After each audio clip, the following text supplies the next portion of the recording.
Hello, hello everyone. No, I'm not able to audio. No, I'm not audible. It will be delayed.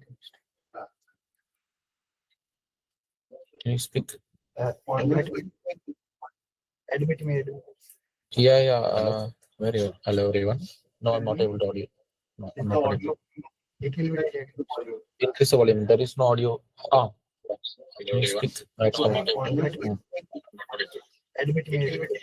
Yeah. Very. Can you speak? Admit me.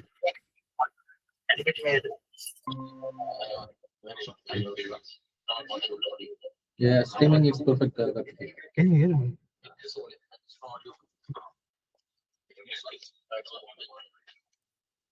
Hello. Can you hear me? Hello. Hello. Hello.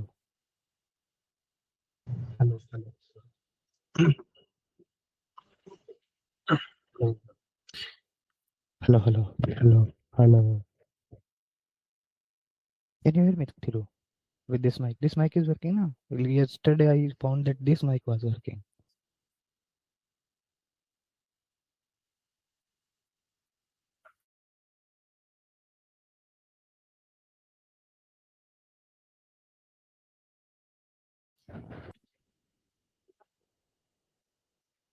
Check अभी देख सही आ रही है इधर तो सही आ रही है यार सही है ना ना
Hi, Thirumalai. Kuncha here.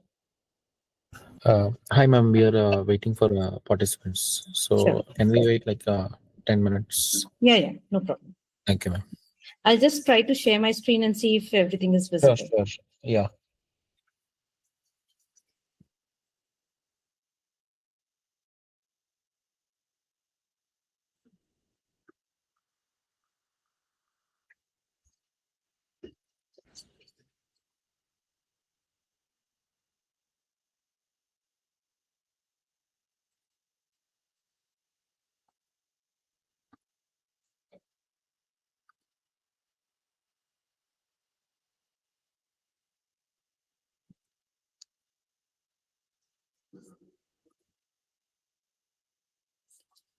Thirumalai, can you confirm if my screen is visible? Yes, ma'am. It is visible. Okay.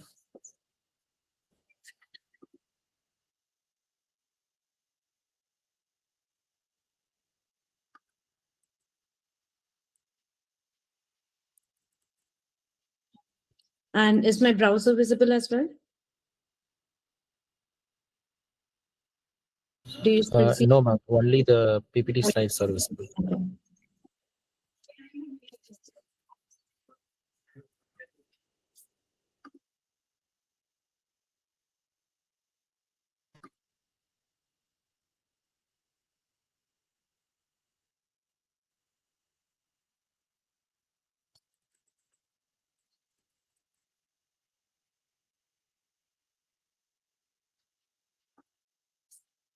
I think every time I will have to unshare and share again. I'm not able to share my entire screen.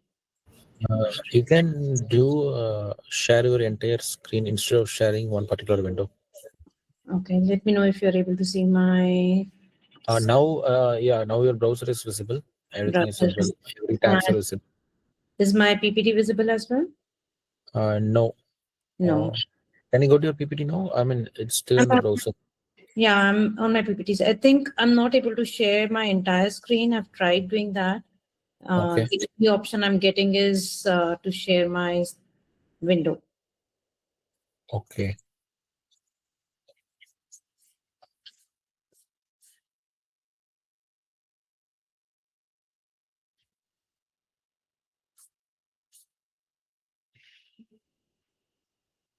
I'll try to limit the switches, but I'm not able to find any other option now.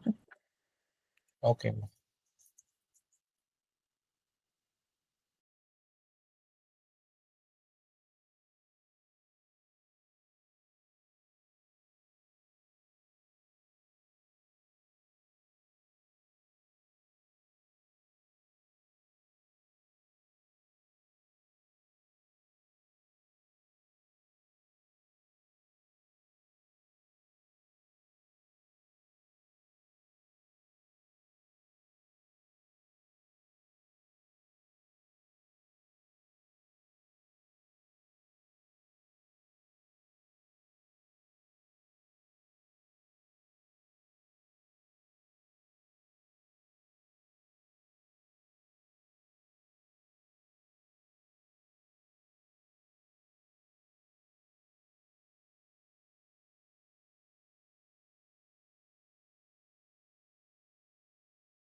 Hello, participants. Please let us know your colleague to remind them to join the meeting and also share the meeting link to everyone so that we can start the session as early as possible.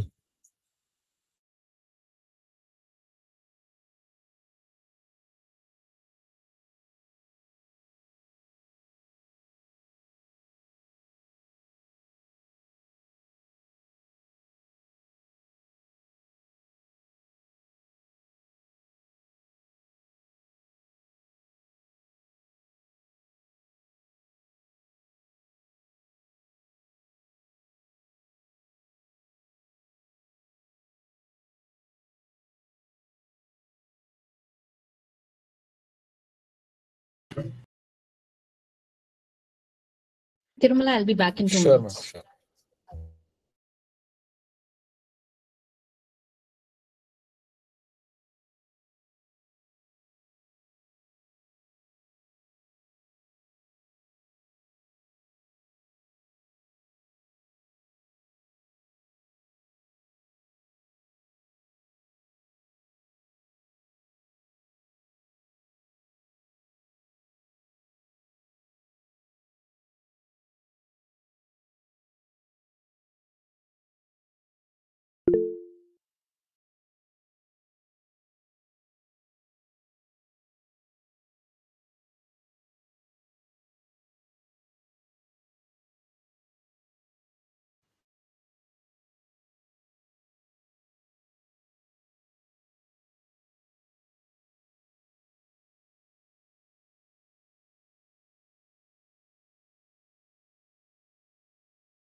Tirumala, I'm ready whenever you're ready. Sorry, ma'am. I'm back. I'm ready whenever you're ready. Sure, ma'am. Please give us 5 minutes. We can start by 11:05. Sure, no problem.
So, hello, good morning, everyone.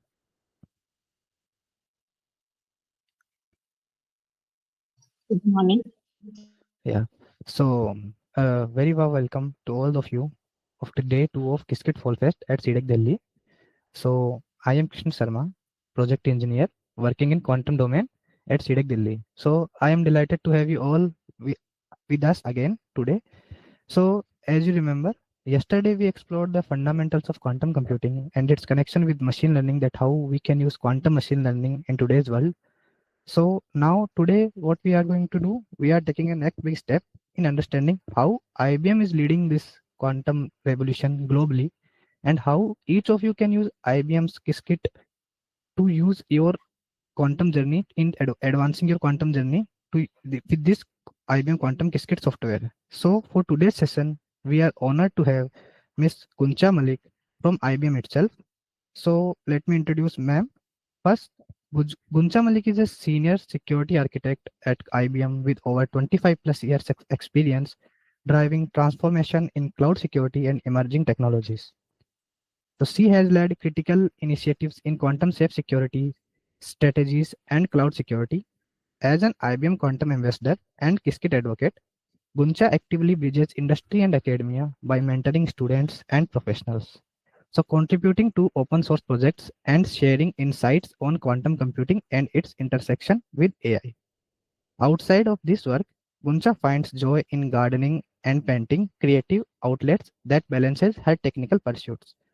So without any further delay, let's get started with today's session. I welcome Ms. Guncha ma'am. Ma'am, over to you. Thank you. Thank you, Krishnan. I'll share my screen. I hope my screen is visible to everyone. Yes, it is Yes, visible. All right. Good morning, all. Thank you for giving me this platform, and I'm really happy that C-DAC New Delhi is taking part in the Qiskit Fall Fest. This is a great event to get started on your quantum journey if you have not already started on it. I know that C-DAC New Delhi is already working on certain use cases, but building the skills, the Qiskit skills and writing jobs on quantum devices will really help you upskill for the future technology that is going to help solve some of the big problems in this world.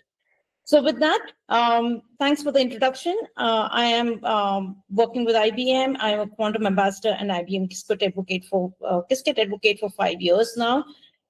It is interesting to see how the technology is evolving, and let's get started on this. So as IBM is working on evolving the quantum computing devices itself, trying to build processors which will eventually give us large-scale quantum computation units, we are also looking at making IBM the quantum devices itself useful to solve some of the world problems, but also make sure that we are building in security by providing some post-quantum cryptographic algorithms that will protect our data. So IBM is really looking at making quantum useful as well as secure for the world to utilize. Now, when we think about quantum computation, not everything will be solved by quantum computers. There are certain problems which are very easy to solve, and probably our classical computers are completely useful and more efficient to solve those problems. And those are easy problems which we don't want to use quantum devices for. There are certain hard problems, and this is where we have the easy problems. Now, there are certain hard problems which cannot be solved using classical computers, and we do not even know if we can solve them using quantum computers because we don't know algorithms that will be able to solve those problems. But there are certain other problems for which we know certain algorithms, and probably there is more algorithms required to be discovered to solve these quantum easy problems. And this is what we want to focus on for our quantum computation, and what kind of problems do we really want to solve using these quantum computers today or within the future. Now, what are these problems? If you think about material science, that is where we want to try and identify new materials or new drugs that can be discovered that solve some of the current challenges.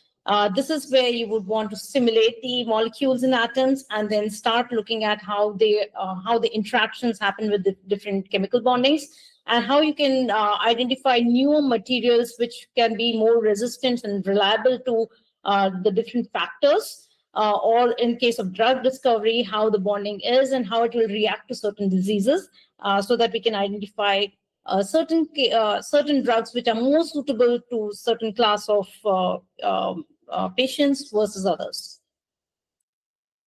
There are then these algebraic problems as well. Are you still able to see my slide? Yes, yes. Yes, ma'am. Okay. All right. So there are other algebraic problems as well, which we want to solve computationally, where we want to identify hidden patterns. Now, when we say identifying hidden patterns, it is very obvious to everyone. There are AI ML algorithms already available. What additional can quantum do, right? Now, machine learning algorithms, which can be run on classical computers, have their own limitations in terms of identifying those inherent patterns within the data. And this is where quantum computation devices can actually bring out additional patterns which we couldn't have discovered using classical algorithms, or potentially using the classical computers that have really taken a long time to identify the different patterns there. So when we look at any problem statement, it is not just that we have to solve the entire problem on a quantum computation device. There are multiple steps to solving a problem. There will be a pre-processing which we run on classical computers. Then there is some part of the job which can be efficiently solved on a quantum computation on a quantum computer, and that is where only those jobs may be sent to the quantum computers to get the results. And then we will have post-processing, which is again done on classical computers, which will eventually lead us to the complete end-to-end result, and we will have the problem solved. So we are looking at quantum computers complementing the classical devices to solve a bigger problem that we can't do just by using the classical computers. I am not able to move my slide now. Ouch.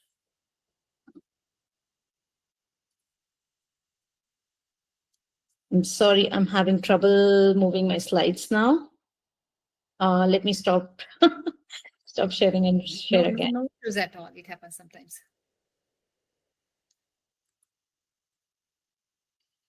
Okay. Is my slide visible now? Visible. Okay. All right. Yes, Okay. moving So quantum is essentially inspired by quantum mechanics. It's based on quantum mechanics, and hence it is easy to solve and simulate nature on these quantum devices, which are practically using the principles that nature has. So with that, we also have certain other problems that can be solved using quantum computers, which is like optimization. Think about multiple ships moving around the entire globe, transporting goods, transporting humans. Now, if you want to efficiently solve the problem of the transportation of goods, you definitely want to make sure that you're optimizing the path such that you're using less of fuel, and your time duration to travel from one location to another and delivering goods at different locations where that vendor is required to provide is done well. Those are the kind of complicated challenges that we can solve using quantum computers, because these are really hard to solve using the classical devices. Now, if you think about the different phases of quantum era we have been, or we will be in, the pre-utility era was when we had devices where less than 3K operations, 2-qubit operations could be solved on a quantum device. That was prior to 2023. In 2023, we came out with an article in Nature where we implemented some error mitigation techniques based on which, instead of using some 20 plus qubits or 40 plus qubits, we actually jumped and went to 100 plus qubits. This is where we brought out the quantum utility, where we could solve some of the classical problems on quantum devices. And it is not to say that we were outperformed the classical computation, but we proved that the quantum devices can be used as another tool to assess some of the results. That was an important realization, because now quantum computing was not just a research thing. It was also a utility thing, and it was another tool that can be used for performing various other experiments.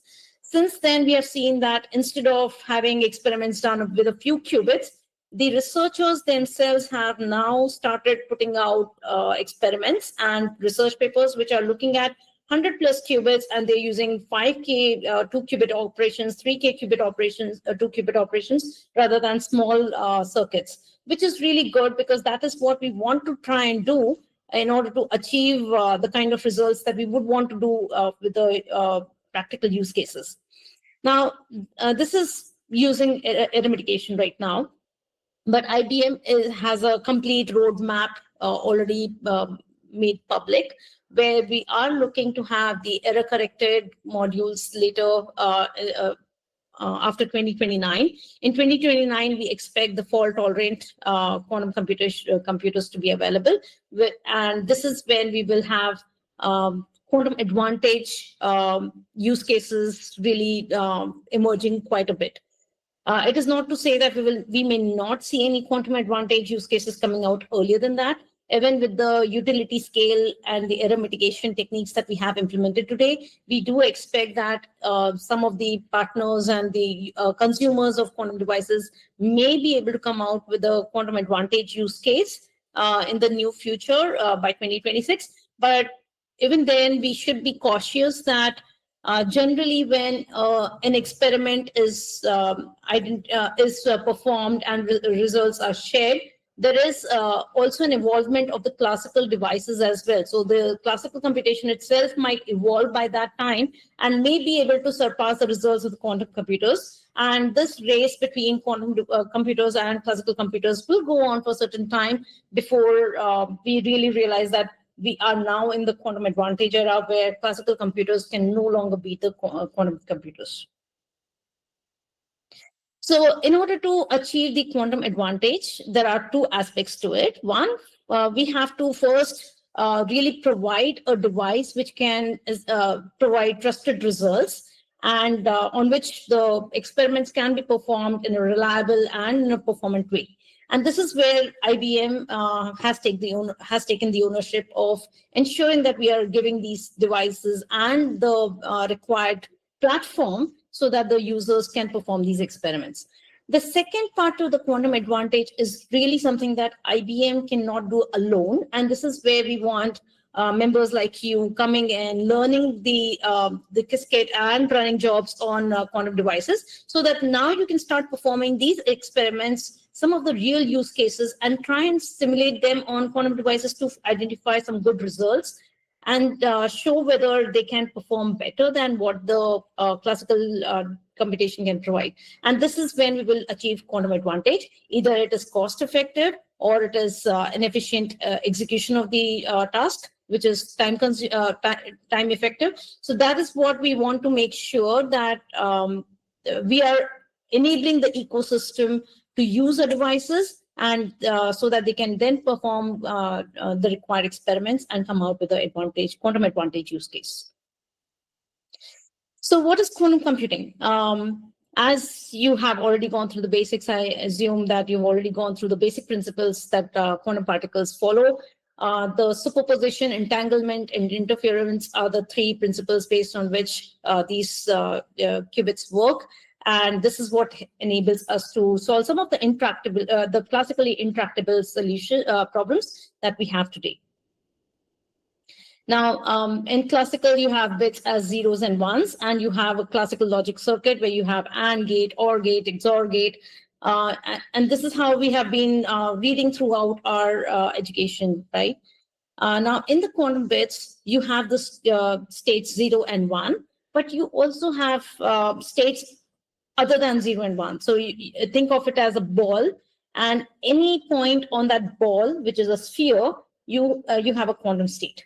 And taking inspiration from the classical circuits, the way it was outlined by one of the renowned professors was that it is a string where you have different gates applied, and that is how the quantum states are manipulated. And at the end of it, you perform a measurement of the qubit to retrieve the probabilities and understand the values. Now, if you think about the qubits can, when you apply different gates to that, you manipulate the gates, you're actually having a value assigned to the state of 0 and a state of 1. The way to measure the values of that would be to identify the probability of 0 and 1 when certain manipulations are performed, and that is what the measurement is. So you would get the probability of 0 here as a square and the probability of 1 as b square. Now, there are multiple gates. This is just to give you an intuition, and probably I would rather switch to my other screen in order to give you more intuition about these slides rather than going through this here. Let me Are you still able to see my screen? No, no, ma'am. No, ma'am. Okay.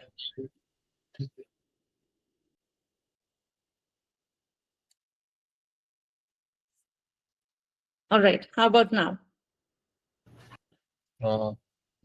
Yes, ma'am. Okay.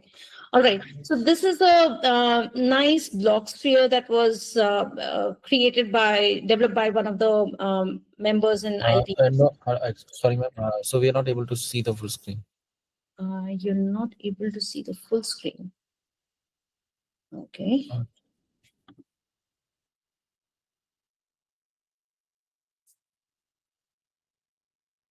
Yeah, it is perfect now. Okay. All right. So this is based on Java, and it's quite fun to play around with. So you can just move around the block sphere. You can perform different operations on this block sphere. So it is quite interesting. If you don't have access to this yet, probably I'll share it with Tirumala, and you can share it with all of you offline. But this is a nice way to get a good understanding of how qubits work. So here we have the 0 and the 1 state. So you can see that the 0 state is here. 1 state is at the bottom. This is the convention we follow on a block sphere to represent the states of 0 and 1. Now, any point on this sphere is another state of the qubit. And you can look at the state of the qubit by the equation that is provided on the top here. So you have some component of some measurement at the state 0 and some measurement of the state 1. Which contributes to the actual state of this vector, right? So if you just go back to the original layout that we have the z-axis, x-axis, y-axis. When we have apply 0 state on the 0 state, of course, it remains 0. But when we apply the x gate here, you can see that the 0 state now changes to the 1 state. Similarly, if we are in the 1 state and we apply the x state, you will go back to the 0 state. So this is these are the different gates that you can explore here. The x gate, y gate, and the z gate. Z gate, when we apply on 0 or 1, you know that it will remain the same, but the phase of the qubit will change. And that is what you can easily see by the circle provided at the bottom. Now, if you are in the state of 0, you can apply the Hadamard gate. And here you can see that now we are in the plus state, which is where now we have a qubit, which can either have a state of 0 or 1 with equal probabilities. Then you have the other gates like S gate and the S dagger, T and the T dagger. These are phase gates. So if you're in 0 state, you apply the S state, there is nothing much you will see. But now if you go to the Hadamard, you can easily see how the S state and the S gate and the T gates are now applying various phases to the qubits. Then you also have the rotation gates. Now, Rx will rotate around the x-axis, so you can easily see that this is how it is happening. If it is easier for you to follow through, if I put the x right in the front, you can see that the rotation is really around the x-axis, and we can define the angle by which the rotation should happen. Here it provides pi by 8 and pi by 12 as the two options, but eventually in the actual quantum circuit, you can define what that rotation should look like. Similarly, if you have the if you look at the y-axis and have it in front, you can easily see that when I perform the ry, it performs this particular rotation around the y-axis. And if I want to perform the rotation around z-axis, of course, I need to make sure that I am putting it in the Hadamard state. That way, it can then perform the rotation around the z-axis. So this should give you a good intuition of how the qubits get manipulated by these single qubit gates. Of course, this is only for single qubits, not for multi-qubit. But it's a very good way to understand by just playing around with this particular tool for some time. At least it helped me quite a bit when I was on this learning path. Okay, I'll go back to my presentation.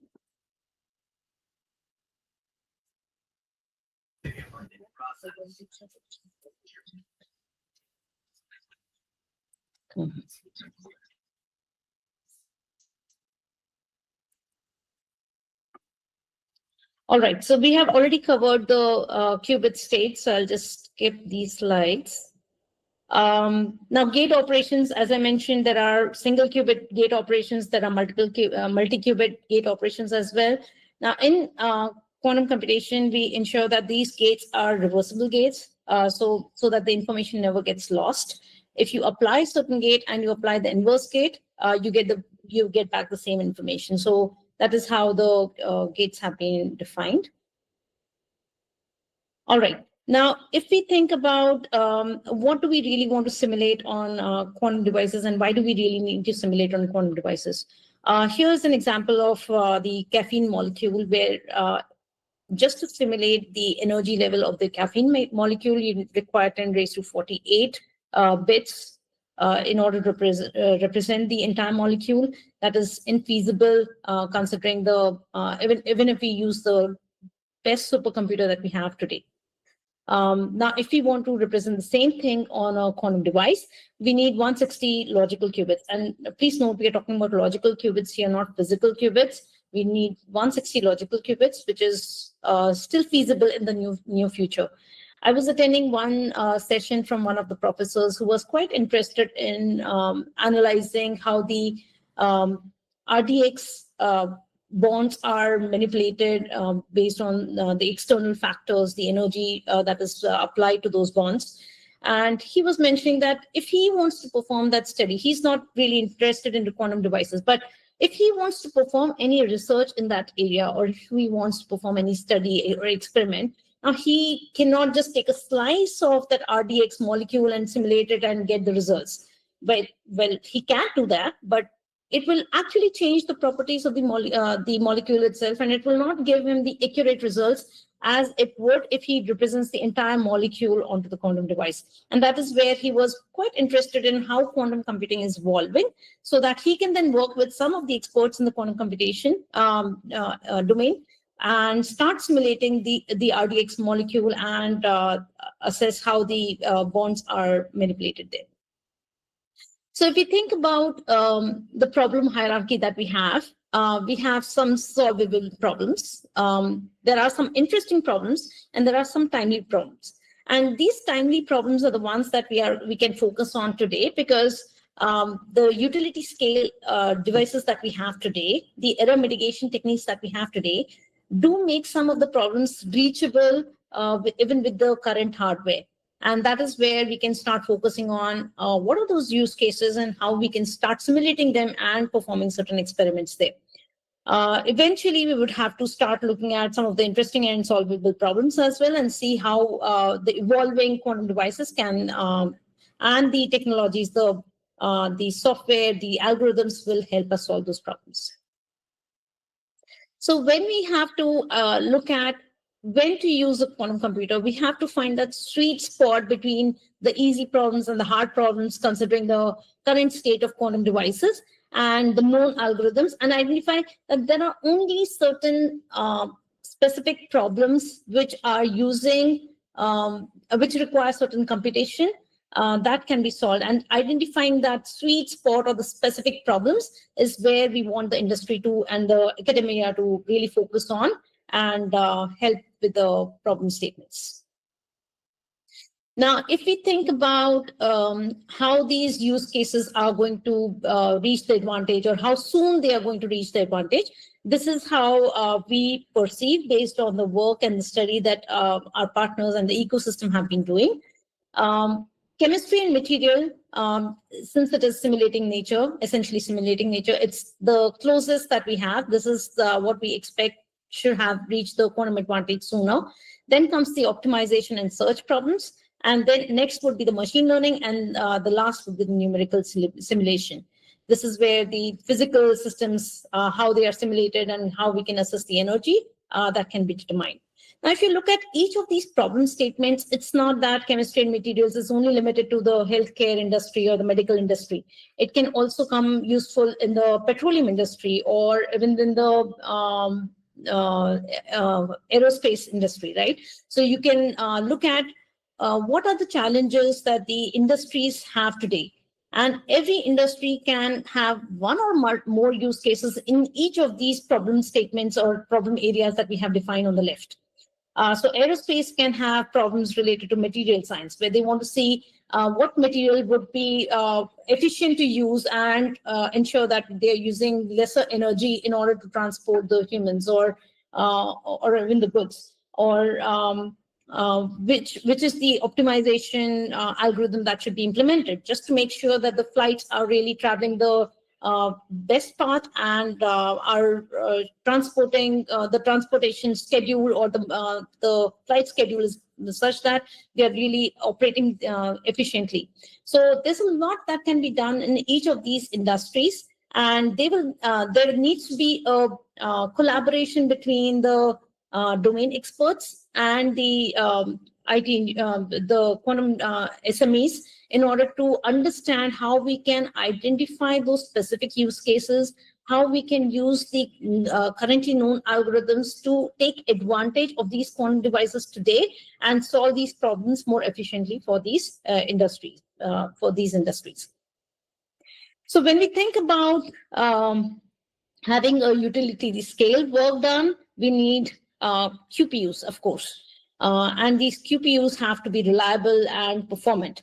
But just having these devices is not going to be enough. We also need some way to run our programs on these devices, and this is where Qiskit comes. If you look at the comparison of Qiskit as against various other SDKs that are available, Qiskit is really something that performs much better than the other SDKs that are currently available, or programming languages that are available to run these jobs on quantum devices. And this is based not on what IBM says, but there was a survey conducted where developers were asked to provide their feedback, and we saw that 74% of the Qiskit developers were actually using Qiskit. And even if you look at the research papers, most of the papers are actually using Qiskit to perform their experiments, because it is it gives much better performance. When you're looking at executing jobs on QPUs, the way you are charged, or the way you assess whether the program is running efficiently or not, is based on the amount of time you're running on QPUs, because the charge is really per second. Every second you spend, you're actually being charged. So you want to reduce the amount of time you're using the quantum devices, do most of the work on the pre-processing and post-processing in the classical devices, and just have small jobs or the required jobs on quantum devices. And that is where we want to have an SDK which can really perform the job really well on these quantum devices and fetch you the results sooner. So Qiskit is very well tuned to performing these jobs well on these devices. So quantum must be performant, quantum must be easy to use, and this is where we are focusing on providing a seamless integration for the end users between the classical and the quantum devices. If you look at this architecture, this is where you should get an idea of how the quantum computers sit with the classical computers today. We have the high performance classical computing available here, where you could have the CPUs, GPUs, AIUs available. QPUs is something that is going to be beside this high performance computing and will be a part of high performance computing, so that you can easily, seamlessly define that certain parts of your computation need to be done on classical computers, and only required jobs are sent to quantum computers. For that, we have a heterogeneous orchestration layer here, where Qiskit serverless and the HPC integration will ensure the seamless distribution of your jobs between the required QPUs. IBM is also focused on providing the tools that can be used by the end users, because we don't expect that every member who comes in is a domain expert or is a research scientist, comes in and understands the underlying layer of the quantum devices and codes based on what are the qubits, which qubits are most performant, or how the architecture is in the processor, or how the transpilation is required to be done. And that is where we are trying to abstract out those details and let the lower details be a problem that we solve and let the domain experts come in and solve the problems based on libraries and the packages that we are creating as an abstraction layer. So this is where the Qiskit SDK, the add-ons, and the transpiler service comes in. We are also building abstraction services like the functions catalog, where based on the work that has been done by the researchers, if there's a specific function that can be carved out based on the research that has been performed, we don't need you to go and redo the entire experiment and identify how that function has to be written and what works best. We are just carving out that function and giving it to you, and you can then start using it easily so that you can focus on problems that have not been solved and just call out the functions which have already been solved by others. So let's take a look at Qiskit SDK. As I mentioned, Qiskit SDK is based on the survey that was conducted. 74% of the developers love to use Qiskit. And Qiskit is not restricted to just the IBM quantum devices. Please note that it supports 10 plus different hardware providers. And you write the program once, because of the abstraction layer that has been provided, it can easily be taken and run on any other quantum device that is supported here in this list. You don't have to bother about what is the underlying hardware, how does the compilation happen, transpilation happen. You just have to use these, you just have to take this code and just run it on the required device, and the Qiskit will do all the rest of the job for you. So in order to make this entire thing simple, there is a pattern that has been defined so that anyone who comes in and starts using Qiskit, they would be able to understand how do they solve the problem. So it has been divided into 4 parts. The first part is where you're really mapping your problem to the quantum devices. So you will define a circuit, how you are going to encode your input onto the quantum circuits or the qubits. That is where you will start looking at how do you map your problem to the circuit that is being defined. The next would be the optimization of the hardware execution. Now, this is something that we don't want you to focus on. So we have our own transpilation manager, and we have the transpilation service, and we have the preset manager as well, pass manager as well, which will automatically do some of the transpilation and optimization. But there is also a liberty that developers have where if they understand it very well and they believe that they can do a better job of this optimization for this specific problem statement than what is done by default or based on certain levels that are defined in the circuit, you have the liberty of performing that optimization as well. Then comes the Qiskit runtime, and this is where you are actually executing your job on the quantum device. So out of all the 4 phases that we have called out here, it's only the third step where you're actually performing the job on the quantum device. 1, 2, and 4 are just executed on classical computers as pre-processing and post-processing steps. And 4th is the result processing. As I mentioned, once you run the job, you perform the measurements and read the information back into a classical bit, and that is when you start performing your results, processing your results. So if you think about how these line up into the Qiskit SDK, your input, domain inputs, the mapping is done using the Qiskit circuit library. Your second step is the transpiler, which is where the optimization happens. The third is the primitives. Now, we use primitives to execute the jobs on quantum devices, and that is really to provide that abstraction layer so that you don't have to bother about whether you're running the job on a simulator or a hardware or which hardware. You don't have to bother about that. All you have to do is there are 2 primitives. You just use one of the 2 primitives based on the kind of circuit you're running, and you send it. Now, this same circuit can be used on a simulator or a hardware, irrespective of what the underlying hardware is, and you don't have to change a port any bit. The last step is the quantum info, where the quantum info part of the SDK, where you're extracting out the information and performing certain other functions.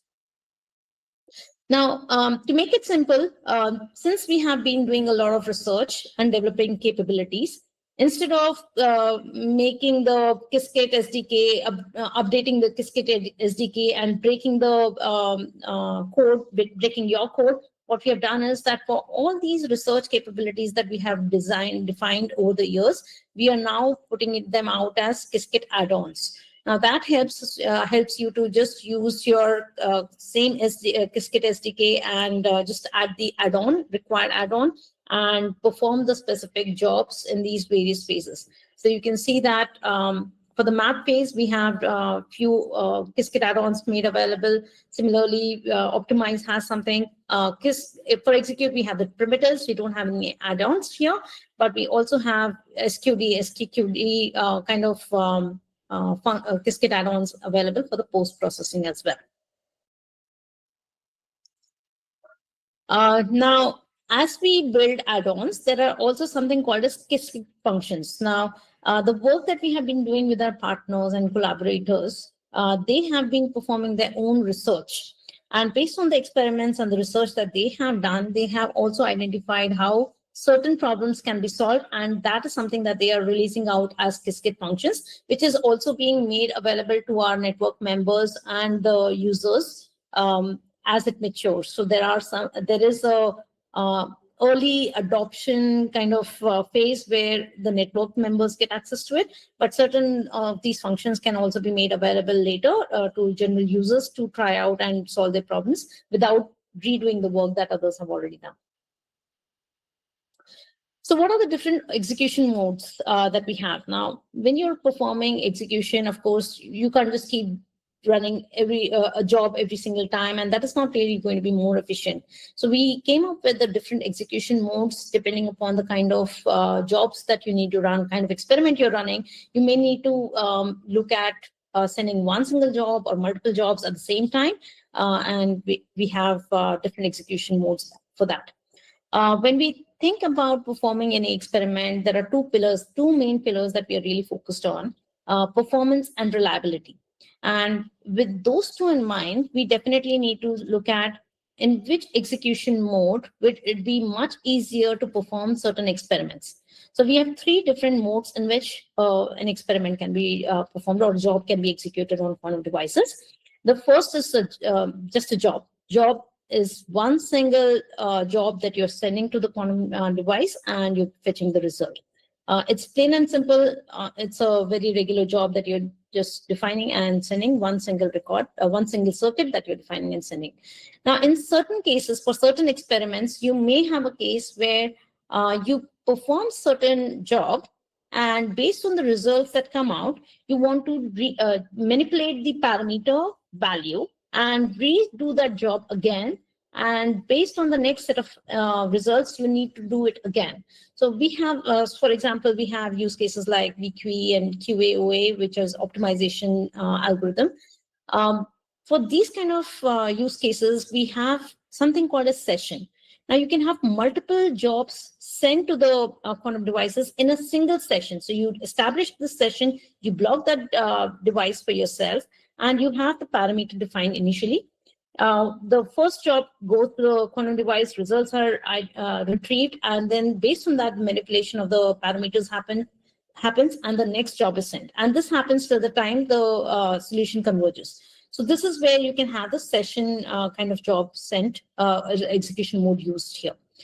The third would be batch job, where you have multiple circuits that you want to execute. So when you think about running a particular job on a quantum device, it really works on a cycle, right? So if you are sending a particular job, you have a certain cycle, but the job doesn't take the entire cycle. You're still consuming the entire cycle of that quantum device. So instead of that, if you are sending multiple jobs, it could happen that since your first job is ending much earlier, you can utilize the remaining part of that cycle and use that quantum device efficiently, making it much cheaper for your execution if you really have to run multiple jobs. So that is where the batch execution comes in place. Okay, so with that, I will transition into the hands-on part of it. But before I do that, I want to check quickly if there are any questions that I can address.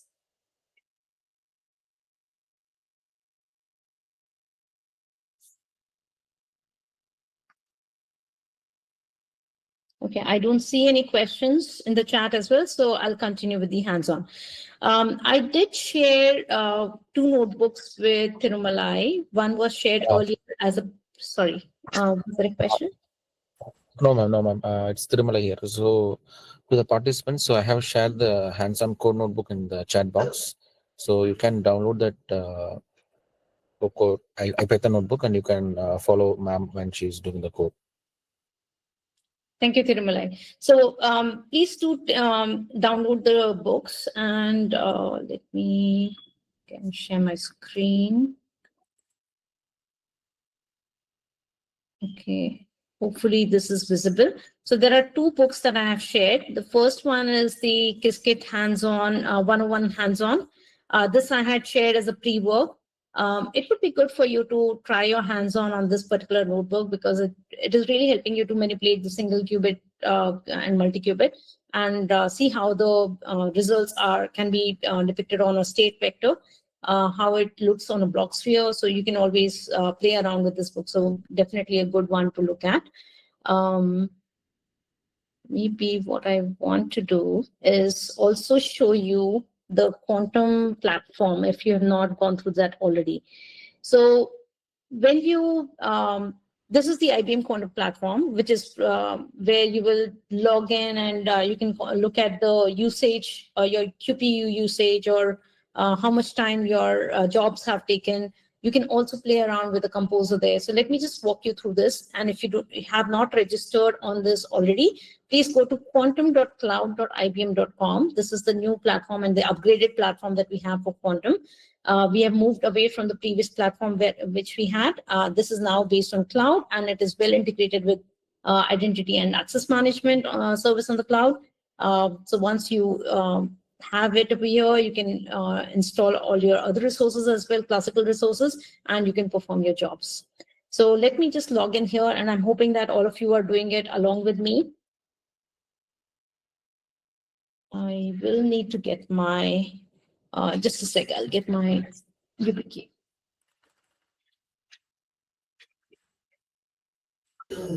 Dear participants, there are 2 core notebooks. One is Qiskit Fundamentals, and another is Qiskit 101 session.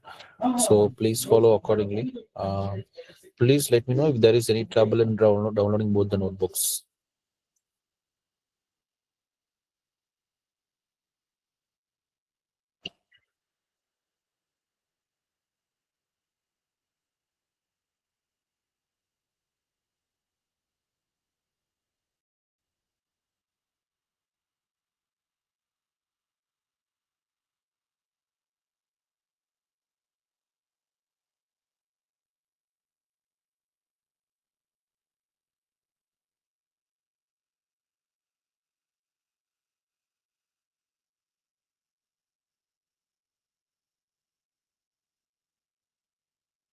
All right. Participants, I have shared 2 notebooks. One is pinned, which is Qiskit Fundamentals, and in the last I have shared Qiskit 101 notebook. So please follow accordingly. Yes, ma'am. Sorry, ma'am. You can continue. All right. So when you log in into the IBM Quantum platform, generally you would see that you can, if you have not really logged in ever before, you will see that there is no instance configured for you. Since I've already configured my instance, so I do see this instance here. Otherwise, you can create an instance and create an API key for yourself. So the first thing you should do when you log in into the cloud platform, create an instance, because that is the only time that you will have it is only after that you will have access to the quantum devices on which you can run your jobs. The second part you will have to do is this API key. When you create this API key, you can actually use it for running your quantum jobs from any other location. You don't necessarily have to use from here itself.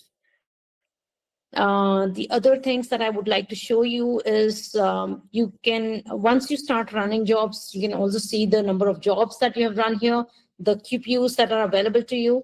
Now, since I'm using a free plan, I have access to Torino and Brisbane. But if you look at all the QPUs that are available globally, you will see that there are other devices which are locked. They are not available to us, but these are some devices that are available to the premium customers. You can also see the total number of pending jobs on these devices. So you can see that Brisbane is quite heavily loaded right now. It has a queue of 3,000 plus or almost 4,000 jobs here, while Torino has only 633 jobs. So you can see a lot of other parameters as well. It is interesting to see which are the ones which have higher number of qubits available. And as and when we upgrade our hardware, you will see the latest devices made available here as well. So you will see soon that we'll start releasing more devices which are better performant than the ones that we have today. You can also go to instances, options. Okay. All right. So this is the learning platform that we have, where we have a lot of courses, and I will talk about it towards the end of the session. But what is interesting here is the composer. This I have always found quite useful when I was starting on this journey. It gives you these strings, which are really circuit wires. You can increase the number of classical bits or even the qubits if you want to work on more. So you can just say that I want more qubits, and you can start manipulating the qubits here, and you will get the probabilities and the Q-sphere views. All that can be provided as well to you. You can always delete what you have what you have added if you're not using it. The manipulation can happen just by dragging the different gates from this particular palette that you have on the left.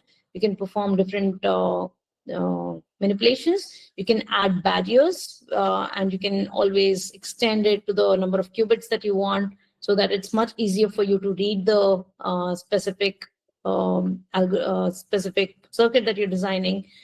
And then you can just perform measurement as you would like to with the classical bits. And you can see as you continue to add more gates and manipulations and measurements, you can actually see the probability distribution being shown here, and the Q-sphere manipulation as well. Another interesting part is that for those who like to work on OpenQASM, you can actually use, you can actually see the circuit code here using OpenQASM. If you want to look at how this code, the same code is written in Qiskit, actually you can see that as well over here. Make it much useful. You can just copy paste it. You probably cannot edit it from here. You can edit the OpenQASM, but not the Qiskit code. So you can always perform manipulation of the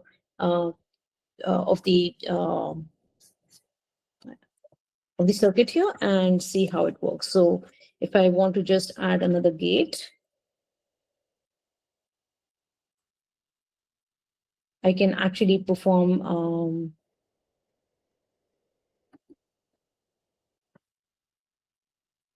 okay, maybe I'm doing something wrong here.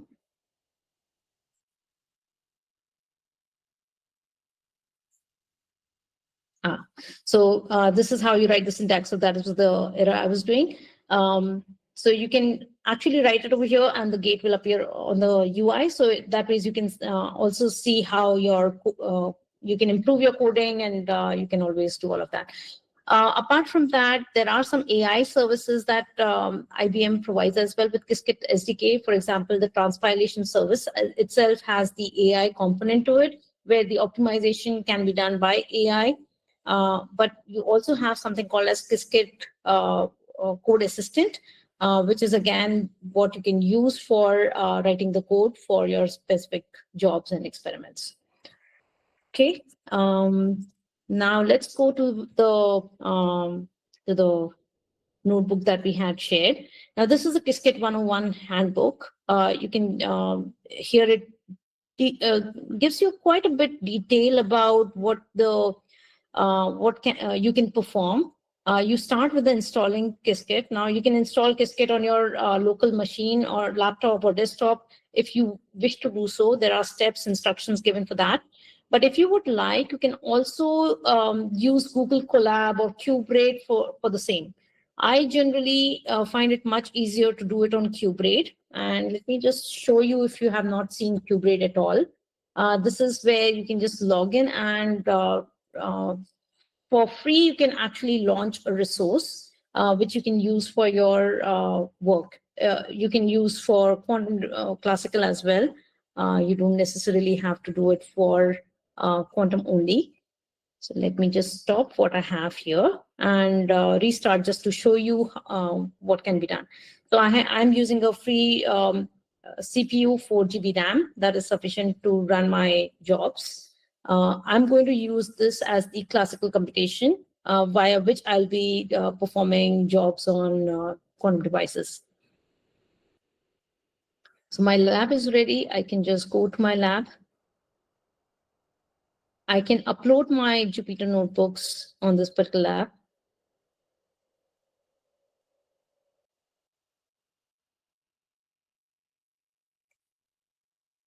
Now, I have already uploaded it here, but otherwise, if you would like to upload, you can just upload it from here. Select any of the files from your hard disk and upload the files here. Now, I'm looking at the C-DAC Qiskit 101. But before I execute this, I actually need an environment on which I'm going to run. So instead of me installing the entire Qiskit, what I like about QBraid is that it provides quite a few environments. So depending upon the kind of work that you want to do, you can choose any of these environments that you're interested in. Now, since I'm interested in Qiskit, that is what I will search for.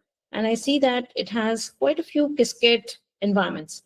So I have Qiskit, Qiskit Penny Lane, Circ, I have Qiskit Community, Research, Benchmarks.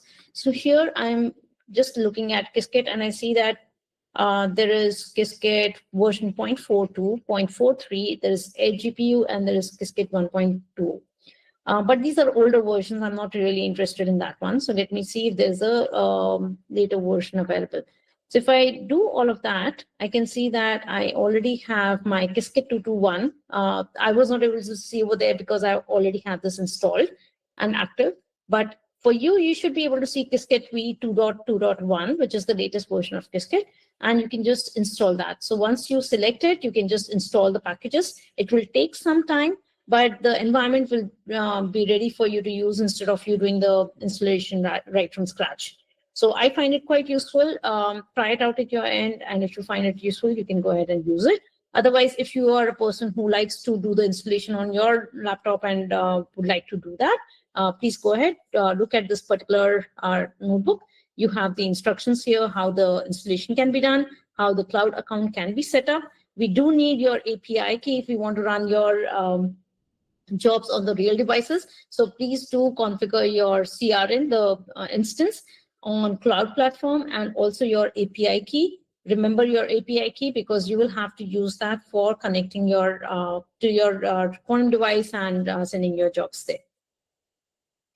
Okay, so I would highly recommend that you go through this entire notebook. It is explained in quite details. If you still have questions, please do reach out to me.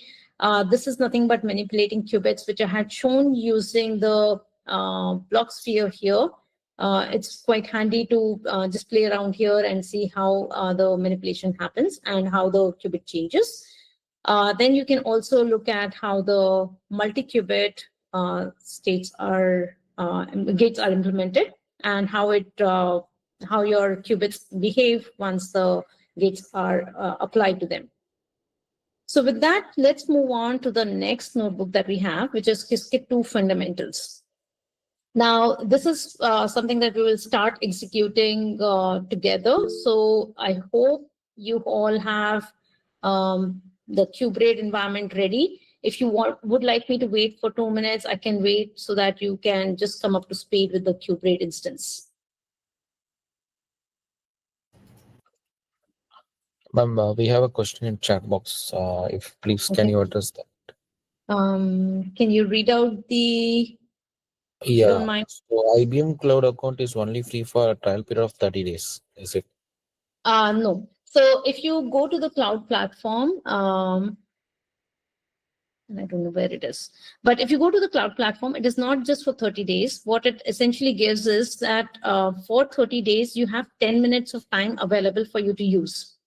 Now, after 30 days, we reset the entire cycle. And for the next month, again, you have 10 minutes of time available to use the real quantum devices. So you have the open plan, which is 10 minutes. You have 10 minutes remaining. As you consume execute jobs, you'll see that this is reduced. And it is not reduced by minutes, but it is reduced by the number of seconds that you're consuming on the quantum devices. As you can see here, the experiments that I have run, some have taken 2 seconds or 3 seconds, but there is one job that took 2 minutes, 35 seconds. So accordingly, my time gets deducted here. And next month, I have 10 minutes again available for my execution without any charge to me. Hope that solves your question.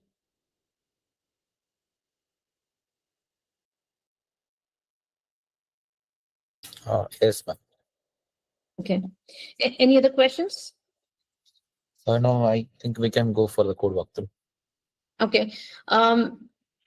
Is anyone facing any difficulty in using QBraid, or do you have Qiskit already installed on your systems? Please let me know in chat if that is okay.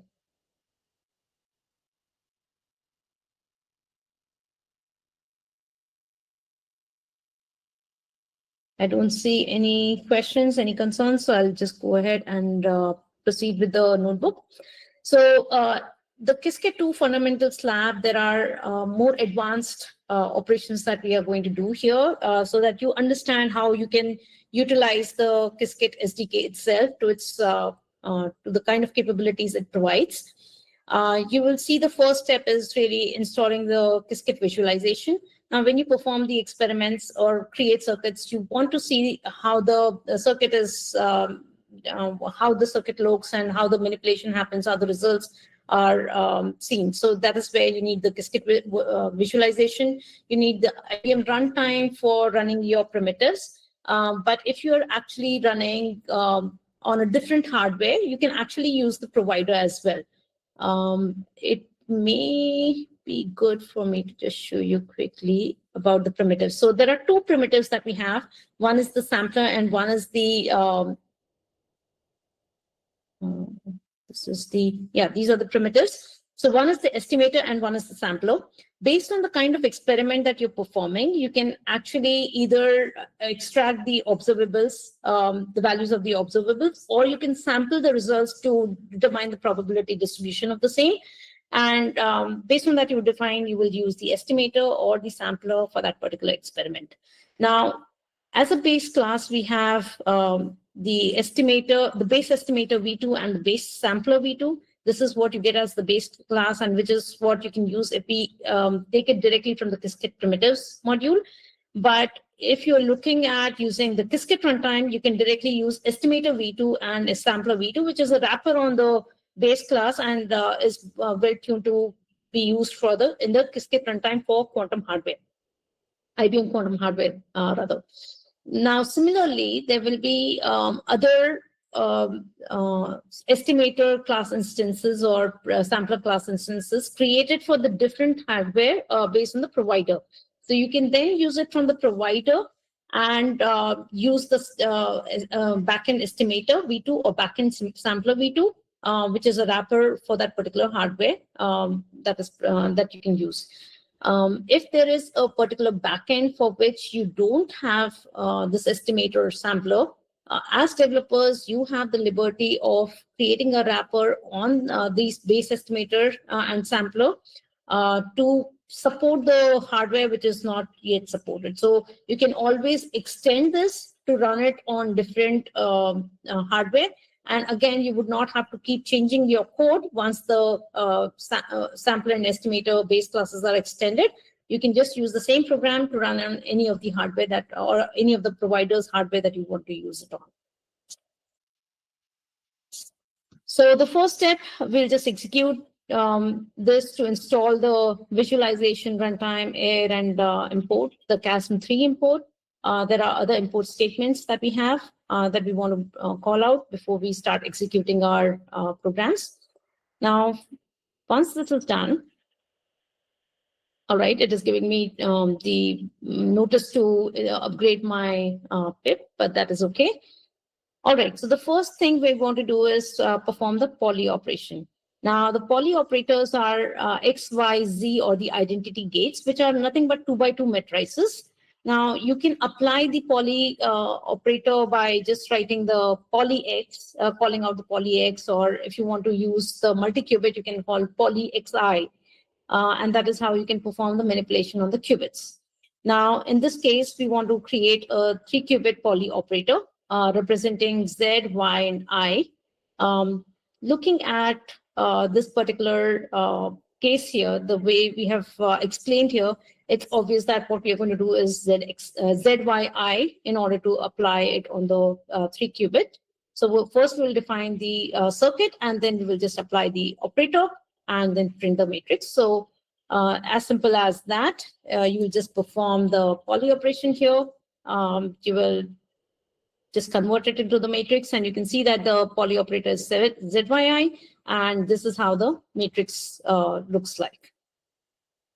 I'm going to share the solution file as well with you so that when you're trying it at your end, if you have any doubts, you can also take a look at it. So if you're not able to copy this very quickly, this is more for you to see and understand how it is done. And then you can always have this for reference later. I will definitely share this with Rumalai at the end of this call. The next is the single qubit gates and phases. Now, as I had explained on the block sphere here, we can apply different gates and manipulate the qubits. That is what we're going to try and do over here. Now, here we want to perform the, write the code where we create a circuit in which the qubit is added, one single qubit is defined, and we apply a phase gate to that qubit. So let's just see how that looks.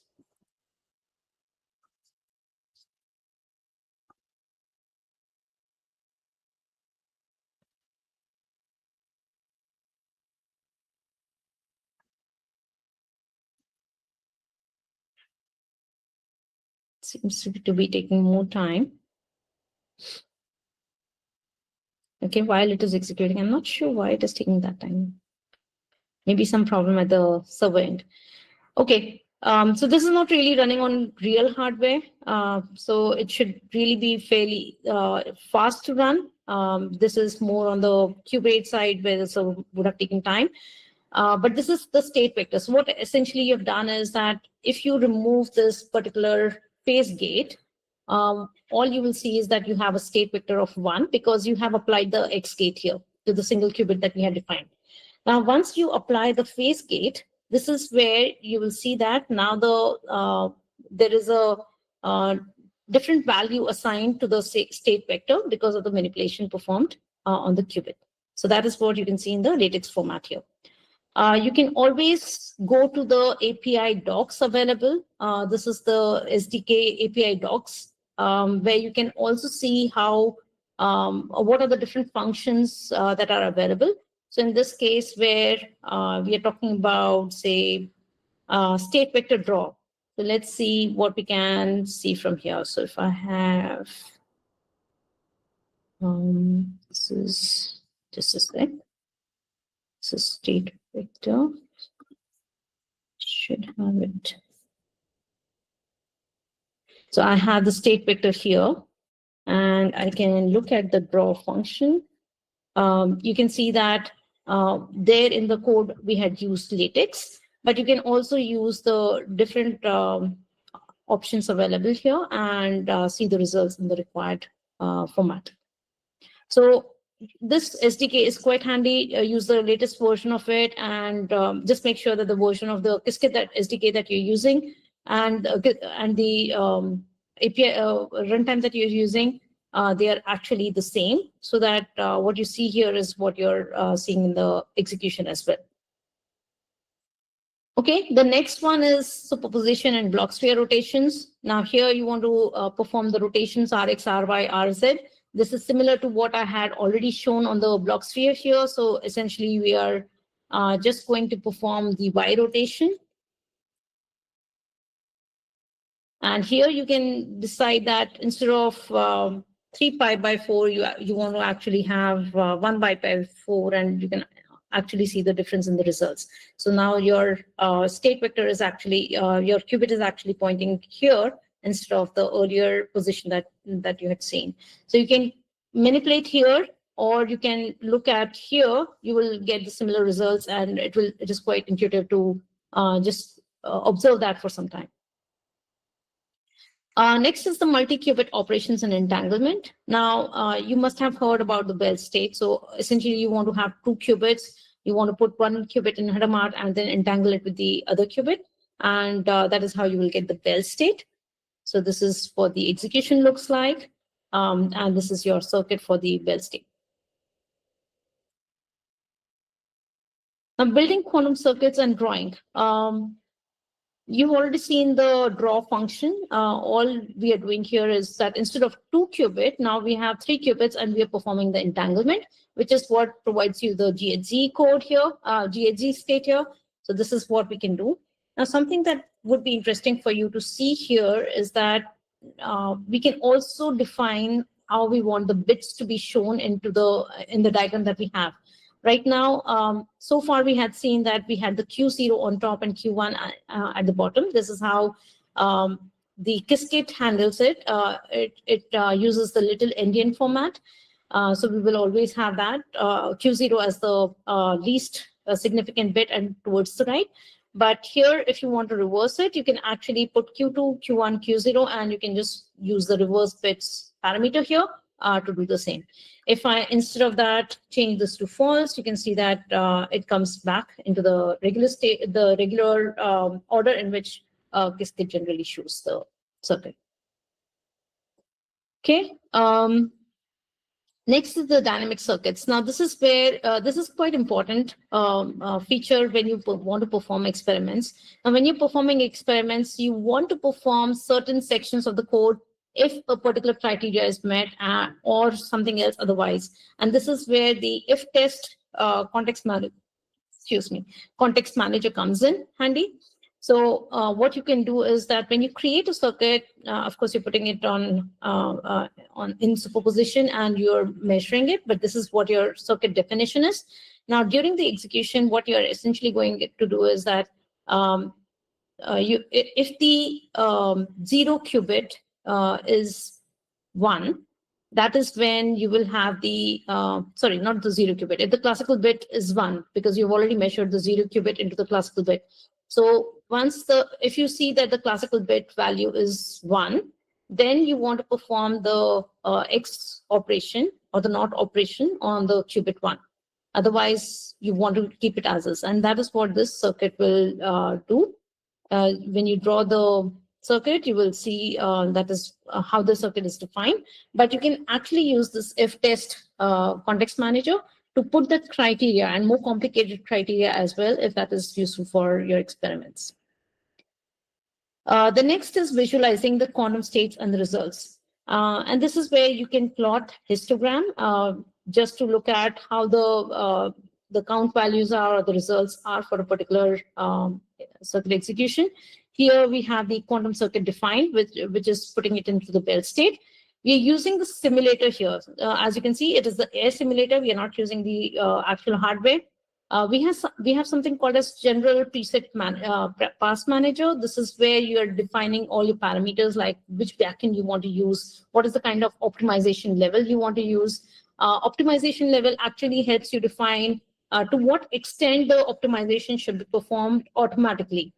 You're not doing the optimization yourself. You're just saying, okay, just look at the single qubit gates, which can be canceled out. So let me make my circuit simpler so that the time of execution is also reduced. So that is where the preset pass manager will then look at what are the basic gates that are supported by the hardware, which are the gates that are canceling out, how can I optimize the circuit better before the transpilation is performed and the execution is done. All that work is simplified just by defining this preset pass manager, which you can easily use and define your circuit. So once your circuit is defined, you initiate your sampler, where you can provide your backend, which is air simulator in this case, and execute the job. The sampler is run to get the job results done, retrieve the job results, and then you can retrieve the counts from the result and then plot it into the histogram. So that is what you will see here. You can see that the job was executed. And with approximately 50-50%, you've got the results of 0011, which is what the Bell state is. Next is the parameterized circuits. And this is where you want to make sure that if you have a certain circuit and you don't want to clearly call out that this is the only value that should be used, you want to rather look at runtime and decide what the value of the parameter should be. This is how you can define your parameter. So here theta is our parameter. You can define your circuit with the parameter, and during the execution, you can assign, before the execution, you can actually assign what parameter value should be, and then you can draw the circuit. So you can see here, you have the Rx rotation provided, and the new bound circuit is now with the specific parameter of pi/2, which is what we have provided here. All right. Then next is the circuit transpilation and optimization. As I mentioned, we have the general preset pass manager where you can define the optimization level. If you would like, you can also go to the guidance document. I think it should be here. This is SDK. Emitters. Thought I did open that and keep it for you. Let me quickly check what we are talking about. Preset optimization level, right?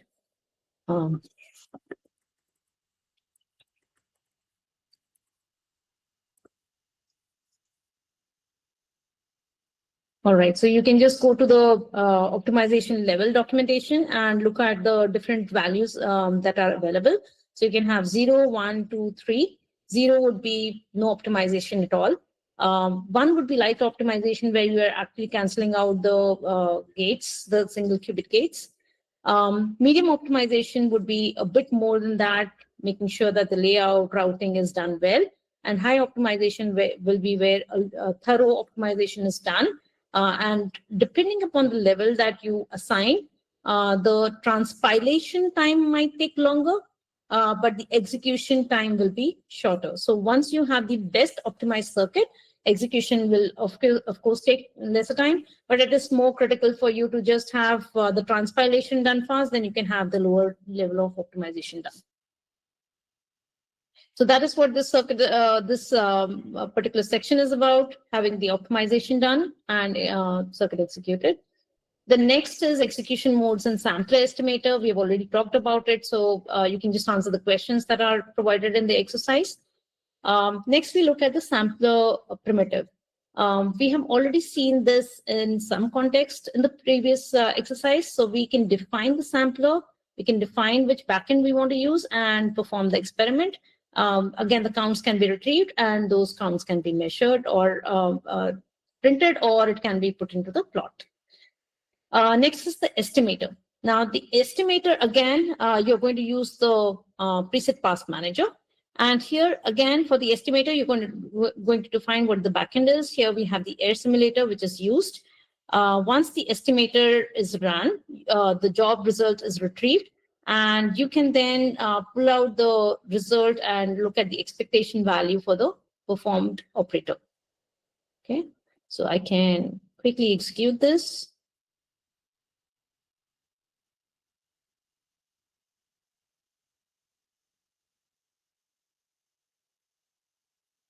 Cube rate seems to be slow today. It seems to be taking more time. So next is the OpenQASM 3. This is again something that I've already shown you on the composer. You can play around with the composer and see how the OpenQASM 3 code is generated. Try to manipulate it over there and see if you understand it well. And you can, rather, if you are applying for the Qiskit developer certification, v2.0 as well, this will be quite handy. Do go through the OpenQASM 3 basics, and you may just have some questions around this as well.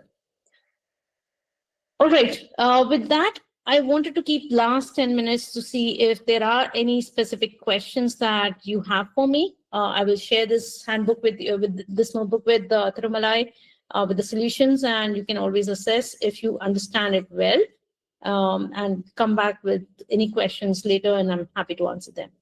But for now, we'll just open it up for anyone who has questions for me.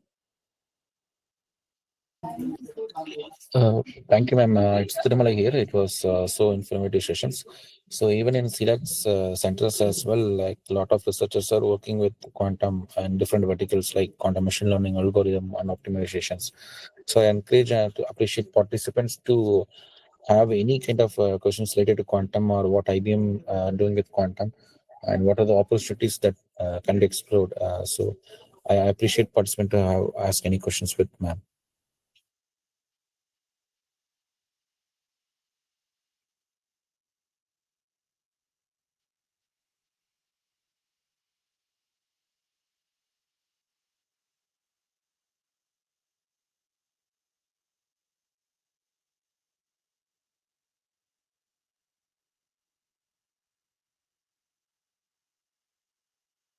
All right.